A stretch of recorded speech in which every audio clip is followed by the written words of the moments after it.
overlays, so the overlays are not accurate. You'll just have to bear with us for the time being. I am Munkus, and here with me is my co-captain and co-caster, Mega Muffin. Say hi, Mega Muffin. Hello, everyone. Tonight, Glad to be here today. thank you for being here as well. Tonight we have a Division B East game between Who Knows Gaming and Arrogant Nephilim. Arrogant Nephilim is our sister team, so we know a little bit about them. And the first band coming out from Arrogant Nephilim is Kel'Thuzad, followed up by a band on Anna by Who Knows Gaming. Both teams kind of seem to know what they want. I guess that extra delay before the game started gave them a lot of time to think about what they wanted to ban. Any thoughts on the ban so far, Mega? Well, seeing as they've banned Johanna and Kel'Thuzad, it seems like maybe Arrogant Nephilim might be wanting to pull out one of their new strategies that they've picked up, like Kira, for example, who is now unbanned in NGS. Kira is unbanned, and Johanna can be referred to deal with being able to pop unstoppable. She's an extremely strong hero. I would not be surprised to see her be picked. And there she is. The first Kira that I've seen in NGS so far. And it's to kill it in playing her. Any thoughts there, Mega Muffin? Well, I've seen her play quite a bit of Kira over the past week, and I gotta say, I think she definitely has the skills to pull this off. And Who Knows Gaming picks up ETC and Raynor. ETC kind of like the jack of all trades tank, and Raynor being a very good backline carry. Has pretty good wave clear. He does pretty consistent damage all around. And Anduin Sylvanas with Trey on that Sylvanas seems to be going for a little bit of a dive comp here with Sylvanas having excellent single target damage, the ability to just keep pushing down a single lane if she wants to, and with Anduin there, any bad positioning that he might have is immediately fixed. I gotta say, if Who Knows Gaming doesn't pick a strong defensive support right now, Sylvanas and Kira's single target damage can easily delete any member of that enemy team. Right. All they need to do is isolate one member and pick them off. They might want somebody who can stand even as far back as possible. Brightwing is a nice anti-dive, but Brightwing's cleanse does not it does not remove Kira's revolving sweep. Right, it does not remove the loop-de-loop from Kira. She will continue to do the loop-de-loop and slam in with her E. Yes, I am aware that this Who Knows Gaming, not Reborn Knights, the overlays are messed up, and they will be messed up for the rest of the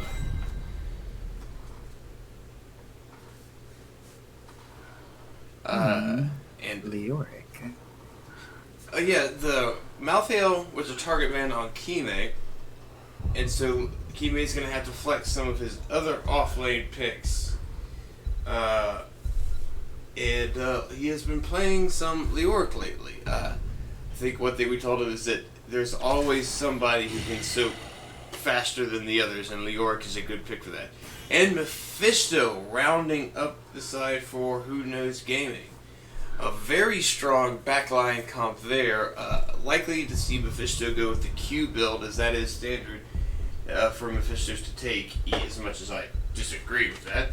But Mephisto with the Q build has an excellent strong backline, can avoid damage pretty well, but other than the Brightwing polymorph, not and the Dahaka self-clids, basically, there's not a lot to stop Kira from just going all in on the backline. There are some effects that work a little bit wonky with how Kira works, like the stasis on Brightwing will break it, and I'm not certain, but I would guess that if the Z got off on or if Z got her Brightwing off on somebody, that would also break it. But And that would require Brightwing to actually complete the channel before Akira goes in. yeah, exactly. That's what I imagine actually that like Brightwing's blink heal could definitely break might be able to break Kira's long sweep. it might. And on the blue team, we have Who Knows Gaming. We have Lupus64 on Dahaka, Eminem Hardman on Raynor, Dr. Ziegler on Brightwing, Shink Kaigen on Mephisto, Wolf on ETC.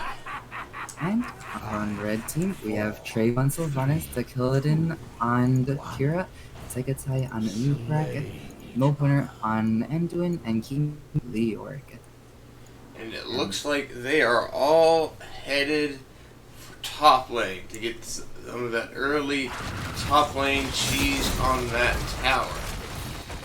It looks like they are going for that double soak comp where they get as much soak as they can mid-bot and push top as hard as they can. Oh, DeKeldon caught out just a little bit. Does not quite get away. Oh, and Mephisto did go Q build. Very close there. But that was unfortunate. Very unfortunate. Yeah, what a noob needed to do, what a noob rack needed to do there was actually watch out for the incoming enemy team. Because the standard play at the very beginning of this map is to head for this watchtower right up top. It'll already be very close to the top towers. Yes, you're exactly correct. And right now, it doesn't look like Who Knows Gaming has picked up yet that this is the strategy that's going on. They are still having only 3 people up top to deal with this 4-man push. Trade getting rather low. ETC getting low. Trade barely getting out. Only has a couple hundred HP left. And right now, experience levels are pretty even right now. But that top lane is getting pushed in rather hard. And Arrogant Nephilim going straight on to do this this bruiser camp. Missing a little bit of soak mid in the process. I think they definitely had to go for the bruisers there. They lost their wave almost immediately. There is a lot of wave clear on the side of Who Knows Gaming. And yeah, it looks like they're going for the siege camp bottom. That's going to mean that they're going to be slow responding to this pushed up top. And Kime's got to be careful of that rotation on him. He's going to get away just fine. And with level 4s coming out and Mercenary Queen active, that's a huge wave pushing top with a lot of protection. And, ooh, I don't know about this play down bottom going for that Siege Giant, because they don't out-push Sylvanas comp, and they just might lose this top fort for nothing. That's a dead ETC! 2 minutes and 41 seconds in, and already we have our first kill. I definitely think that siege camp was also the wrong play. It can be very easily cleared. I won't get that much damage on the fort. Definitely, Arrogant Nephilim has won out to the trade here. Yep, they got the early fort. They traded 1 for nothing there. Lost only about a quarter of the HP off of that fort. And right now they're capping both temples with a very aggressive play here. And it's like the Killadin will be getting attacked by Raynor here, and she's gonna be fight. Wow! Yeah, she just traits away, says no thank you, just completely safe and unpunished. Meanwhile, in bottom lane, Trape and Null Pointer are pushing in. they probably have Black Arrows still up. I'm gonna check on that. Yep, the Black Arrows is being used, Yep. and they are pushing away. And Who cares about temples? yeah, I honestly like if you look at the vision here. Yeah, they see all they see is all that that 4-man down bottom. Experience lead for arrogant Nephilim. This is some wild and crazy stuff. And all they've lost so far have been their towers and their well middle from the Sky Temples. They have already secured a massive lead over Hooters Gaming very early on. Oh, that knockback actually might have interrupted the pull on the Jordan there. Maybe. Let's looking at the talents here. Efficient with movement speed. Right wing went critical miss, which is good against the generalized CC that they have, but it does not stop that Cura E, which is oh so important. Second time, diving in. Deck doesn't quite get her E off there with the stun follow-up. Oh, here comes the Haka. Oh, and no one gets pulled. But What? the Keldon goes down. Ooh, very nice job done by Who Knows Gaming. They were able to turn that fight all around and engage that 4v5 thanks to that Tahaka bro. But even with that kill, it doesn't look like they're getting a ton off of it. Dak's already back up. It does relieve a lot of pressure. It stops the push. That is the big thing that it does do. It stops the push. And if Tahako burrs down bottom here, then Leoric can just go to pushing top for free, and the rest of the team can go push mid. I gotta wonder though, that's a lot of different distance to cover between mid and top. I don't think Leoric can quite catch all of the circle between those two lanes. And it looks like he actually needs to go quad, but right now, Arrogant Nothing is fighting an outnumbered fight. Oh, they're not. They're backing out. Somebody on there definitely needs to tell Kime, hey, there's an objective of we are fighting. He might even know about that and be conceding it in order to get that soak up top. And yes, it looks like Arrogant Nephilim is just conceding bottom lane, and they're going to push up with Sylvanas. I think this is the right call. Yeah, they're just pushing straight up here. Tahaka is absorbing taking the temple shots. And this will be a 5v4. Oh! That Mosh interrupted instantly. It goes on the full cooldown. Wow. Big life bomb. Amazing Entomb. Entomb allows the life bomb to just combo off there. An amazing job. And they get this fort with a 2-for-1. And if this Tahaka isn't see careful, a boss call? Oh, it's pretty early for a boss call. I'd say just... Oh, no. No bosses here. Never mind. Hey, Kime has to get some of that trait value, alright? Yeah. But what they could have done is pushed into this fort, because I do think that this fort was really low, and yeah, could have probably just easily taken it out with some black arrows. I'm wondering if they'll be using Sylvanas to push down this top lane with the boosters. Yeah. It's been done before. It has been done before, and those bruisers are exceptionally strong mercenaries to push down with because, I mean, they provide that extra spell shield, and they're getting that boost from Sylvanas. They're looking for Tahaka. Will they catch him? Oh, with that Hera stun. Oh my gosh, he interrupted Bright Wing's spaceship with his barrel, but he still survives, unfortunately, for Arrogant Nephilim. How does he do it? They shall pass in mind. It was very fortunate that ETC happened to be nearby. And Right Wing still does have her face shift up. Yep, she is not used it. Impressive that Who Knows Gaming was able to survive that fight without having any healer whatsoever. My magic flows through the temples. Guardians, do not let these mortals. Alright, looks like we're going to be trading temples here. It actually does favor Arrogant Nephilim to go for the bottom one, because they can just siege this bot fort. And that is what they're doing. They're kind of just taking that. And Who Knows Gaming. Ooh, big death there. A lot of damage incoming. Kira misses Hurl, though.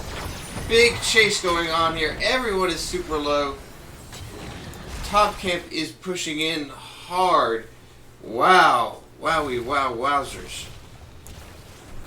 I do think the Arrogant Nephilim can contest the middle, this middle temple, because it is a 4v4, and their main damage source for Who Knows Gaming is now bottom. Oh, a big engage. Now it's a 5v4, 4v4 with Mephisto getting that kill. Mephisto stuck in, the Haka going down. That is a low health Anubrak. Oh, the big mosh pit. Oh, interrupted very, very quickly. Oh no. Trades does get picked off. This Mephisto, he is super ham. He's going down. It's a 3-on-3, but everyone on Arrogant Nephilim is super low. In comes Kira. She can come in at the very end to maybe contribute to the fight. Segatai going for that little bit of well. It looks like they're going to concede the temple and go right to the well. Looks like we're looking at an aggressive invade. Let's see if they can make it out of this unscathed. They are outnumbered. Oh wait, they're not outnumbered. We see a lot of whips here, and everyone just leaves peacefully. Minute left on Mosh Pit. Looking at the various cooldowns on is level 13. Right now we're in a little bit of a stale board state.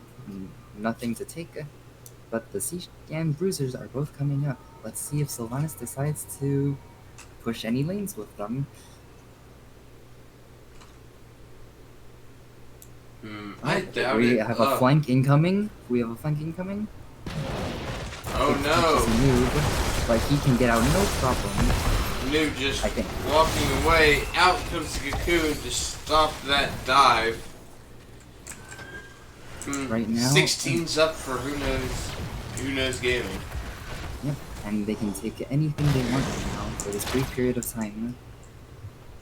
Their eyeball boss. They're giving it the old side-eye mean look. Kime out way far out. Goes all the way down to a quarter HP before he gets away.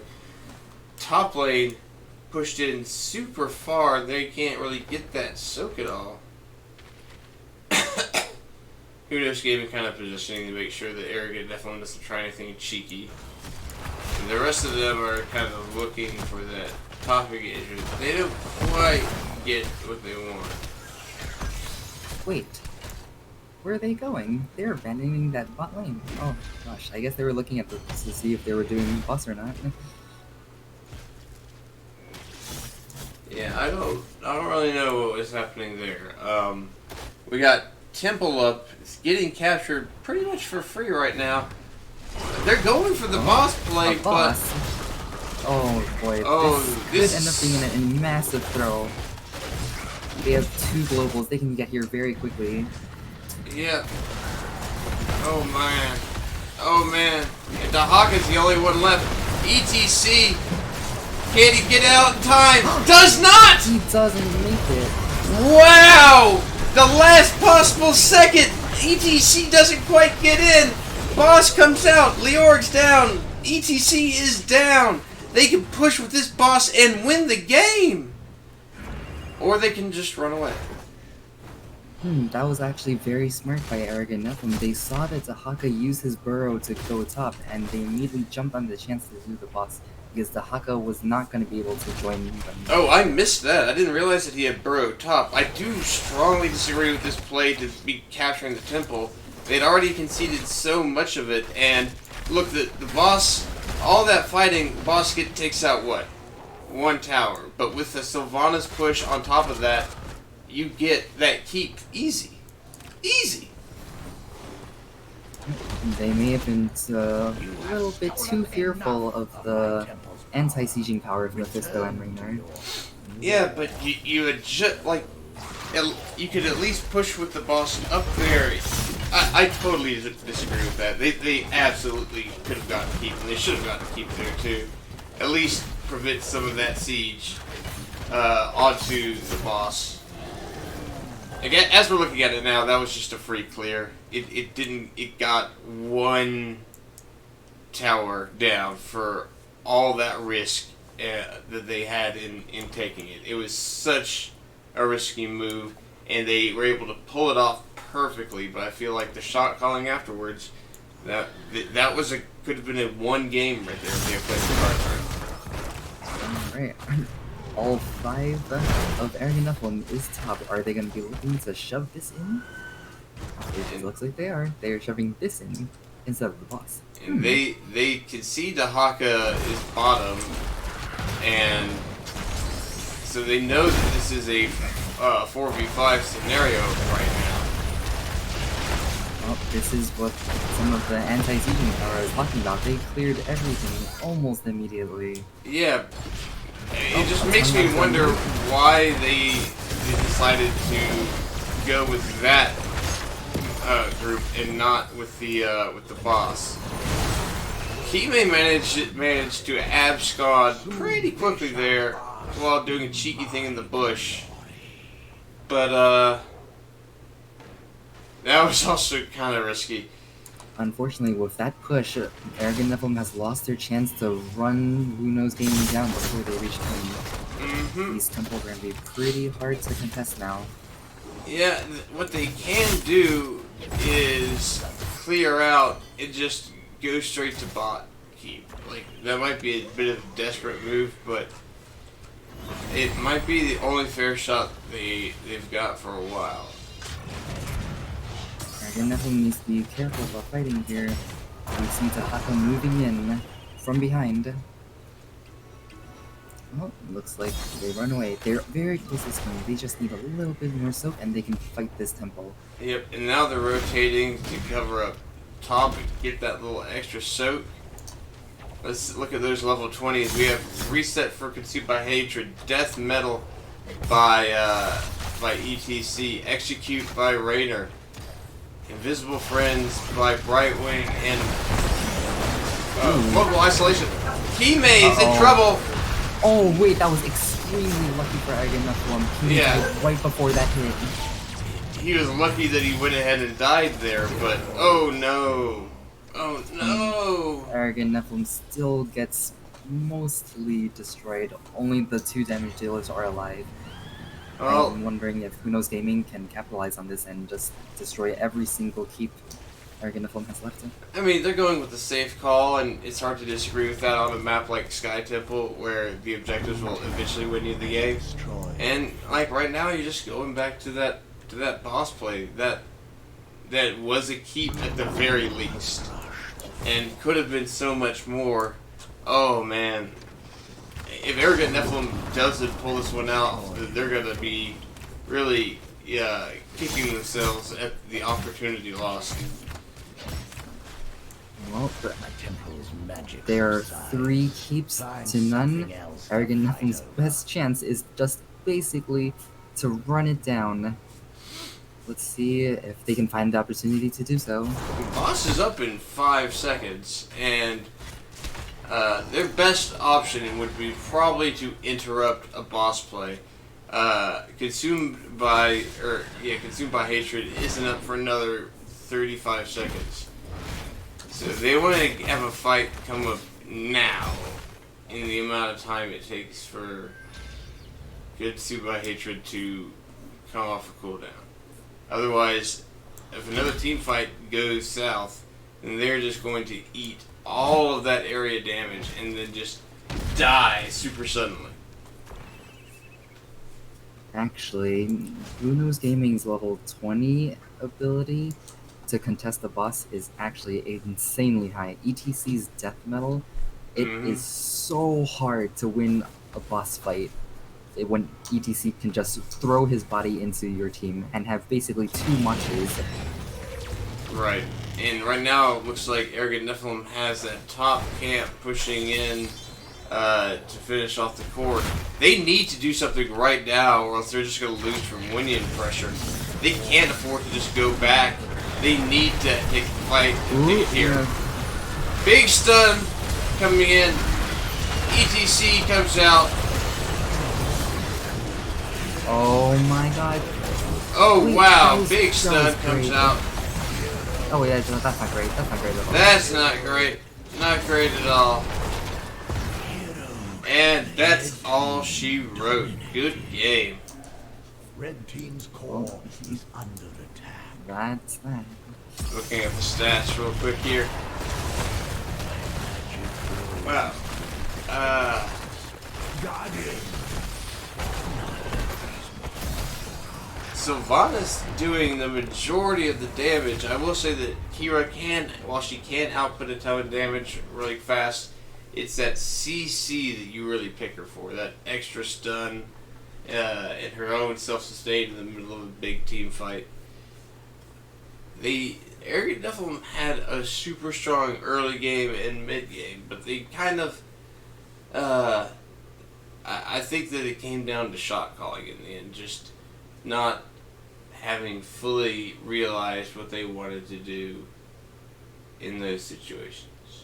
I think Who Knows Gaming did a very good job of avoiding interacting with the Arrogant Nephilim for as long as they could. They managed to not get dove on constantly by Anubarak and Anduin's Light Bomb combo, and they were able to just use the map objectives to completely outpush Sylvanas in the end. Yep. And looks like we're going to be going to game 2. What do you think if you're Arrogant Nephilim? What are your keys to winning game number 2? What they had in game 1, they had a solid composition, but the reason they lost seems to be because of well, just they got out macroed. I think that's what you can sum it up as. I think if I were Arrogant Nephilim, I would take Who Knows Gaming to a 2-lane map where macro is not such a big focus. It's more of the non-stop fighting that Arrogant Nephilim loves. Mm-hmm. It looks like we are going to Dragonshire. So what do you think about that? Going to Dragonshire for game number 2. Yeah, actually, it seems like Arrogant Nephilim maybe may end up using the same strategy they did in game 1, but this is a smaller map with a lesser emphasis on global presence. Maybe Who Knows Gaming will still take one, but it's definitely not as useful here as it is on Sky Temple. Right. Actually, here, Arrogant Nephilim can force Who Knows Gaming to interact with them more, because on this map, there are many mercenary camps on one single lane. Right, if anything, Arrogant Nephilim's previous comp is stronger on this map. 1 second, I'm going to use the restroom.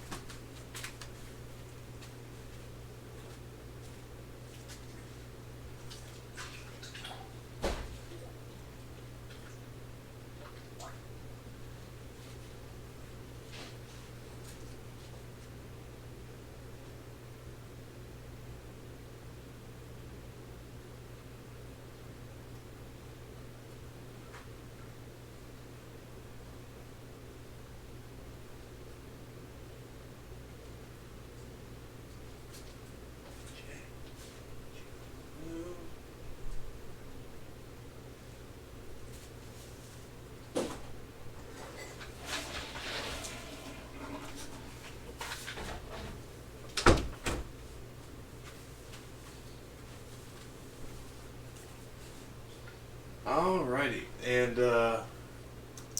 I have gone ahead and removed or fixed the overlays by removing everything with the NGS logo.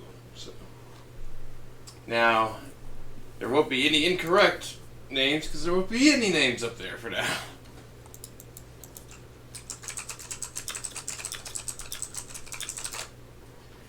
So I think that that the Mephisto pick worked out really well for them, as did the Rainer. They for Hudos Gaming, their whole backline comp in general just was able to really pull it off pretty solidly once they got into the end game. But I think they need to watch out. If Arrogant Nephilim is able to execute their team comp like they did at the first half of the last game, then I think that they're cruising for a bruising. Yep, I think it's actually probably easier for Arrogant Nephilim to pull off the same strategy they did on Sky Temple here because of, like I said before, this map is smaller and the map objective works a little bit differently. Yes, and I'll be interested to see how Hudos Gaming adapts to the draft. We're seeing the same bands we did last time, Anna, Kel'Thuzad. Now it's time to see if this is the point where they vary up the draft, or I imagine that Dahaka band. I imagine that Hunos Gaming wouldn't feel too threatened actually by Arrogant Nephilim's team comp. They might let the Sylvanas go through. They might. And they're did. sticking with that mouthfeel. Want to keep Kime on his back foot. And taking that Dahaka. Dahaka was able to secure a lot of value in that last game by burrowing in, turning 4v4s to 5v4s. So I kind of expect to see the early ETC pick. I was gonna say early Maiev pick, or not Maiev, early Kira pick, or early Sylvanas pick, but ETC should give him priority, as is Rexar. Rexar, I completely understand. He is the king of holding the points, and you can't get a better hero in the offlane for doing that role. And Anduin, I feel like that is like a soft ban for a null pointer, wanting to say, hey, you can't play on that hero, you now have to play on the new hero. Also, Anduin is actually quite powerful in Sakura. They might be actually trying to bait the pick here. They could be completely ready for it. Could be, and Anduin also works well in conjunction with Kira, able to save her from her ludicrously unsafe dives. And with Leoric Sylvanas picked up, looks like we are going to go into that sort of same draft as we saw last time, that little death ball. Leoric is able to double soak much faster than Rexar is, and Sylvanas, like we said, there are all those camps in the bottom lane, and Sylvanas just turns all of those camps into her allies and gets so much value from pushing in with them. We have the mostly similar bans from Arrogant Nephilim. And Johanna does stop a death ball in his tracks quite effectively. Yeah, having that blind ability and that area stun, she's just very good at like standing in the way of whatever they're trying to accomplish and being just an annoying lady. And with Dahalo Falstad, they are getting a new global. They're trading out their old and busted Dahaka global for their shiny, fresh new Falstad global. I heed the voice of Elune. Alright, looks like we see a very devastating stun chain in the form of Power Slide and Lunar Flood. Anytime you're ready. Ooh, this is a very, very strong push comp. Raynor has a lot of that single target damage, and also he pushes forward the wave by himself. And like you said with Tyrande ETC, that is just stun after stun after stun, just a long stun chain that, in the words of Fleetwood Mac, you never want to break the chain. And with Mephisto too, that is a very interesting way to go with Falstad Mephisto, having that sort of pseudo dive comp, but with backline heroes and Diablo. They can both follow up Diablo's stun and charged stun very well and get out pretty safely. But it's just kind of funny to see these two squishy mage types following in on that super dive comp.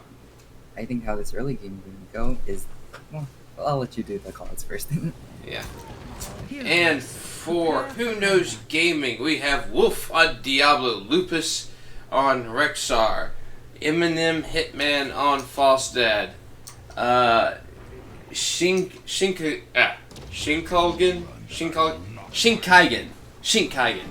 on Mephisto. I'll eventually say it right. And Dr. Ziegler on Ando. Alright, and on the red team, we have Kime on Leoric, Milkwinner on Tyrande, Trape on Sylphanis, the Keladin on Raynor, and Segatai on ETC. And, a little bit of a variation with Anduin is going top with Rexar for a second there. And again, with a little bit of that cheese, they're sending out that, out the black arrows. They're a little bit delayed in activating them. And to kill them 8. This time. Yeah, they were able to get out safely. Much better done than last time. Let's look at those early talents. Mephisto with Q, Falstad with the bribery, very standard. Devil's Due by Diablo as very strong, giving him a ton of sustain. Oh, a little bit late on that stun follow-up by Null Pointer. Otherwise, that could have been a very dead Diablo. Sega gets flipped, but he's ETC. He just slides out of the way.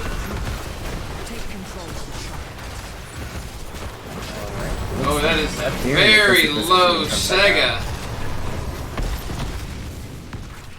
The Death Ball is getting Death Balled.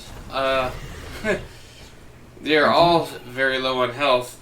It's about almost time for camps, and they are going to go ahead and just get those done and taken care of. I think how this early game is going to go depends entirely on how often ETC and Tyrande can pull their combo off without it getting interrupted by Leap of Faith. Yeah, they haven't pulled it off yet. But Leap of Faith interrupts it, but was able to land one on the Falstad just the same. They really want those level 4s to come out so that they can hit that Mercenary Queen. Diablo is up mid right now. He's not bottom. This is a 4v5, or 4v3 right now. And Arrogant Nephilim is just taking advantage of that. Pushing in, taking out those Siege Giants. And now it's a 4v3? Or 4v2?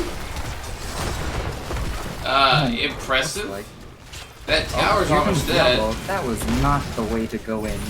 But it seems like it has survived. Unfortunately, Raynor was not focusing the stun at that time. Unfortunate. I think he was trying to help clear out the wave, but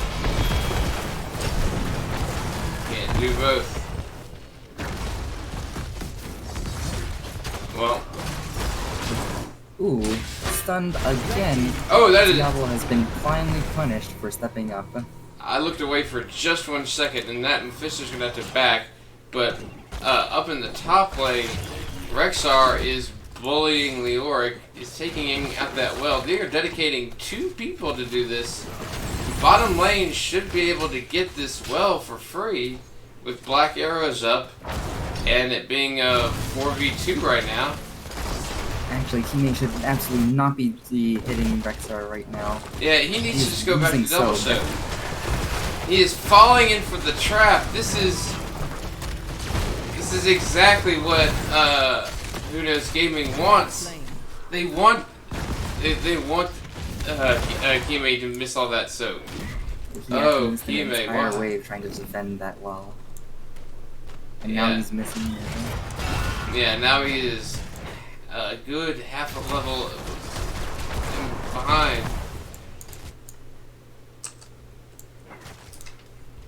Wow. I don't know what the camera is doing right now. That is aiming very pretty. On the bright side, Arrogant Nephilim has managed to take away Who Knows Gaming's bottom well. It should be much easier for them to successfully finish off that court in that long run. Yeah, they're having to defend the middle cap right now, though, because Kime dedicated so much of his energy to defending that well.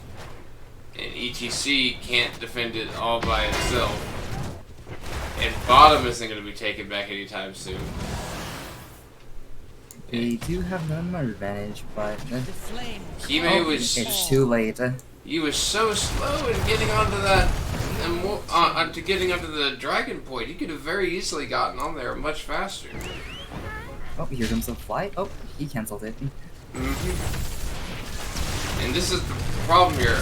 They might lose their own bottom well now because of those shot calling errors, those macro errors. But the good news is that Raynor just eats that Dragon Knight alive. He might be able to save it. It does look like he is. But they're going to have to defend against the continuing push here to make sure that they don't just snipe that well.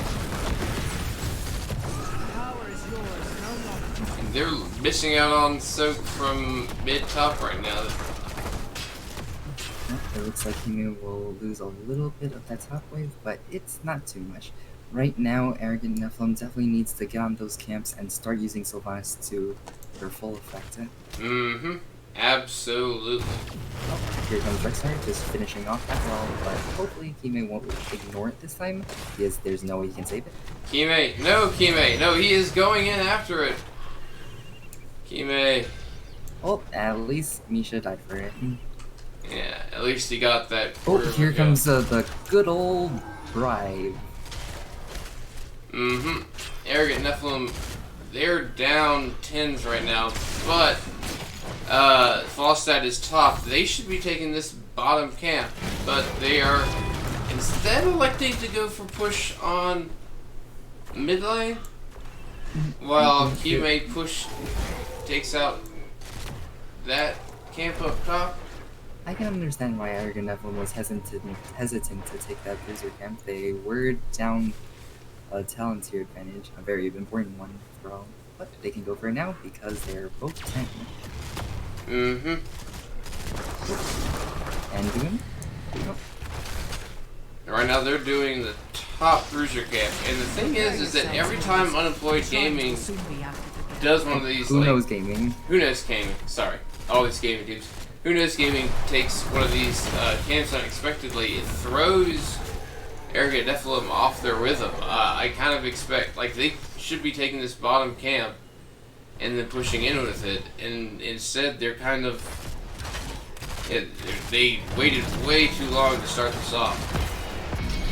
It seems like they hesitated quite a bit, but now it's too late. And now actually, Who Knows Gaming is going to take this camp. Oh no, here comes the big gust. Oh, that is devastating. Yep. Big 4-band root, or 4-band Bosch, but not able to get anything off of that. The damage was just not there, and the consumed souls will definitely destroy ETC. Just once again, macro mistakes. They had everything going their way. And then all of a sudden, everything went on its head and flipped. And if Arrogant Nephilim is going to stay in this game and bring us to a game number 3, they are going to need to have to improve their macro ability. Alright, looks like they're sending this Dragon Knight mid. Actually, I would have expected Kuno's Gaming to send in bot because they did have a Bruiser and a Wayfarer. Meanwhile, top, the Auric goes down. I'm not exactly sure how he did that, what with fighting it underneath this fort. Actually, it's a surprise Rexar level 13 power spike. Ah, Once yes. he hits that Q, his attack speed increases dramatically. He can actually very easily slow for many people if they don't realize what's happening. Ah, yes, that is what he took. I'll take a minute to look at the talents in a second.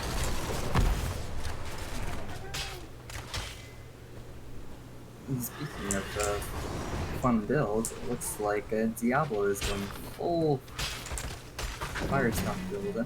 I like it. I like seeing fire everywhere. Mm-hmm. I'm gonna take a quick look at their builds here.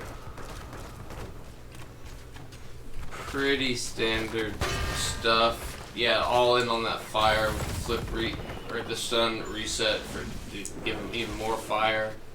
Fire reducing spell power. Yeah. Oh, this looks like ooh, they're running down top.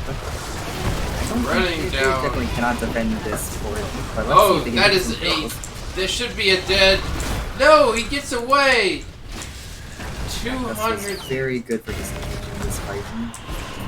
And now Luno's Gaming can just safely soak to 16 and get another easy Dragon Knight.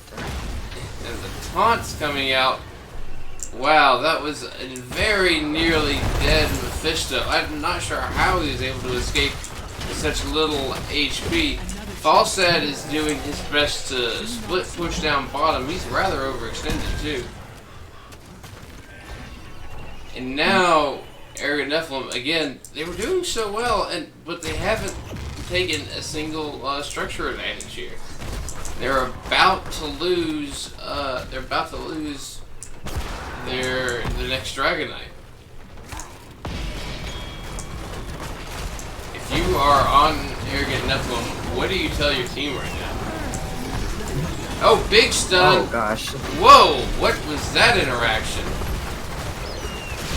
Oh, he got gusted. That's what happened. This might be the end of the game right here. They're gonna take the Dragon Knight, they're gonna destroy this keep, and they have the option to run at the core. Let's see what happens. Yeah, there is. Wait, yeah, you they're have actually 20 not seconds. they're actually not taking the shrine right now. Yeah, ping, ping, ping, ping, ping. I don't know what Rexar is doing up top, but Oh, they're gonna be having it immediately. They won't. No one on Arrogant Nephilim is close enough to stop it, and I suppose they'll just be running through mid. Any members of Arrogant Nephilim die here, they can definitely continue onto the core. yep, that is just. And I apologize. The mini map is kind of bugging out a little bit for some reason. It's causing the map to sway around wildly on occasion. Oh, that's an attune. It's a lot of people, but that's a deadly work. They're fighting down 16s. Dead goes ETC. Only 3 people are left alive from out the massive epic defense for Castle Grayskull against the evil Dragon Knight squadron. Ooh, the light bomb on Nisha barely misses Chandra. However, there's just no saving this core at this point. That's Oh no! So close. Oh man. You hate to see it, a game that seems like it's going all in one team's favor, and then you just see the mistakes pile up on top of each other. There's just nothing you can do about that. I think that Arrogant Nephilim had the stronger composition, and I think that if they just executed better, then they have that game in the bag. You had a number of times where people escaped with only like 100 or 200 HP, and heck, if you're a level or two higher at that point, then you've secured a kill right there. Gotta wonder. They ETC Toronto did manage to get a few stun chains off, but there were no kills really secured by it. You gotta wonder if they would have been better off with Mage rather than Rainer. Yeah, yeah. I'm gonna see real quick if we can grab somebody from the winning team to come in and do a interview. Let's see here.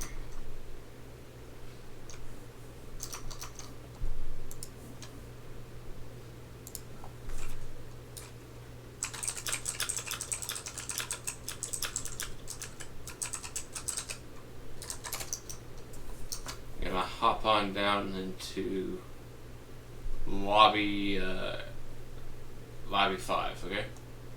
Okie dokie.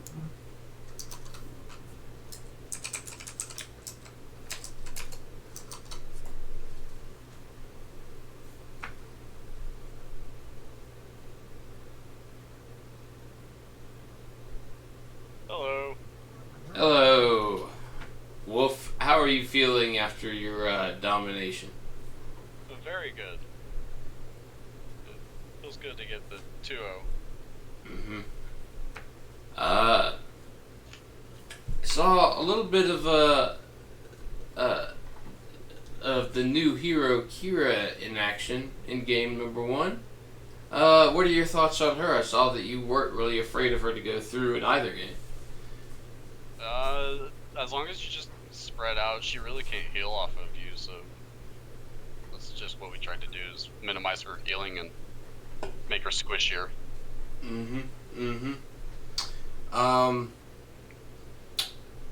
Now, did you had Matt pick both times, right? Yes, sir. All right. Why in particular did you want to go to Sky Temple and Dragonshire?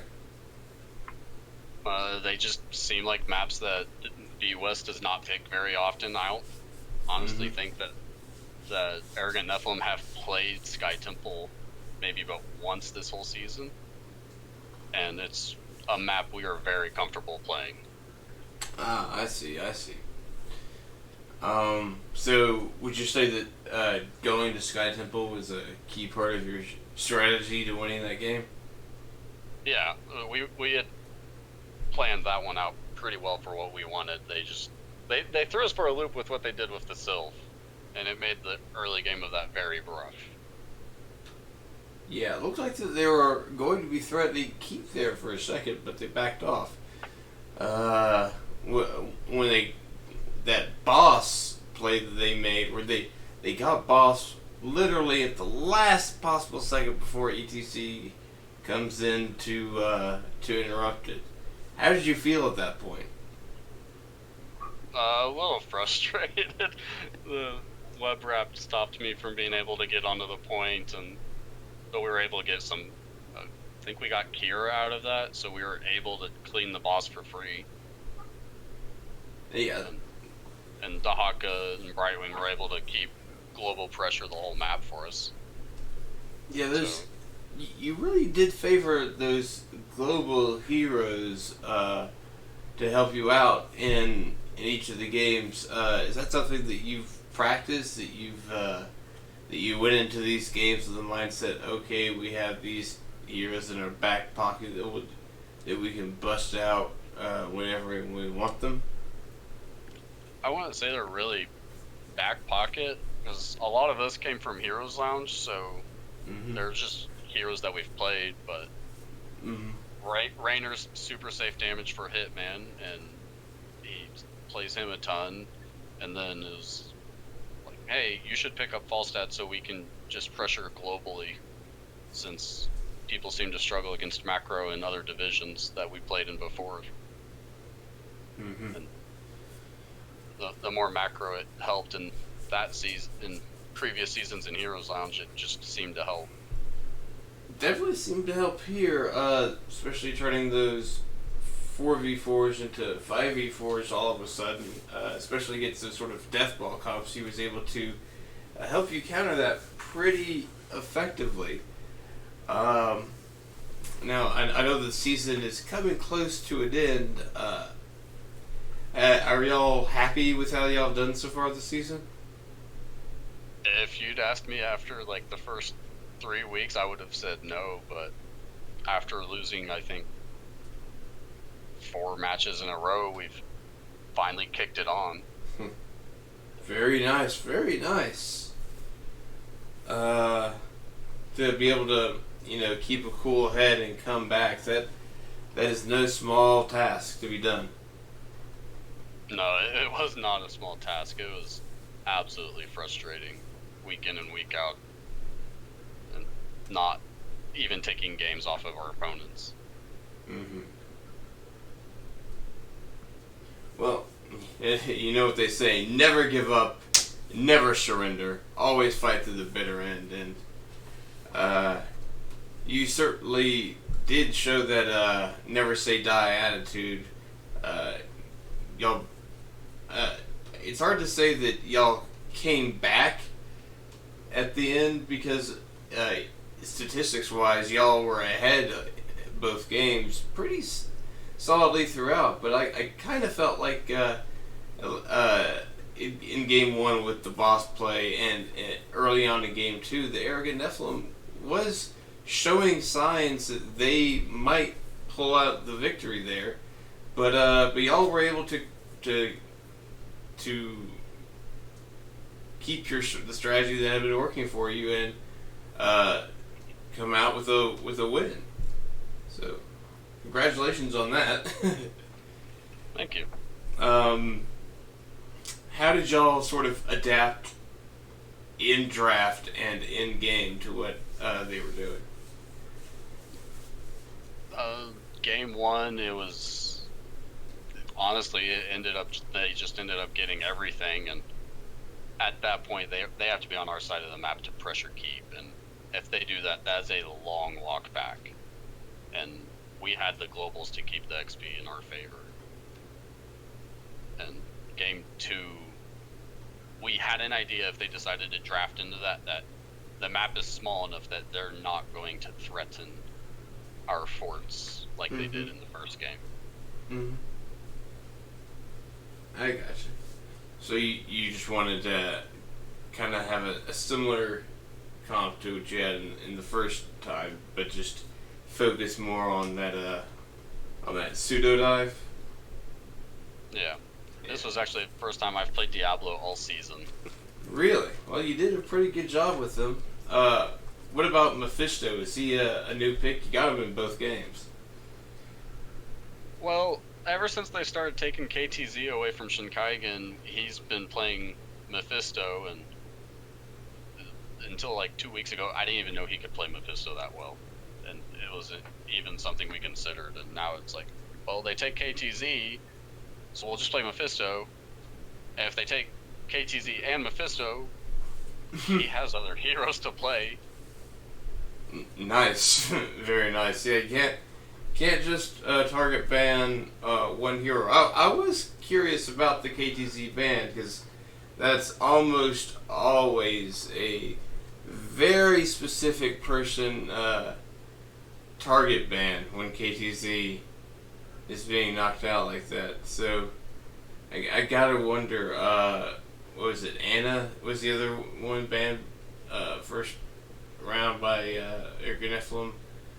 They banned KTZ and Johanna, I think, first round. Okay. And because I've played a lot of Johanna this season, that was probably where that came in. I gotcha. Mega Muffin, do you have anything you want to add? Any questions you want to ask? He ditched us. Oh, he did? I guess I was, I get his internet died, it seemed like. I picked the wrong time to toss it over to him. Let's see here. Not much time is left in the season. Are there any games you're looking forward to in the last week and a half, 2 weeks?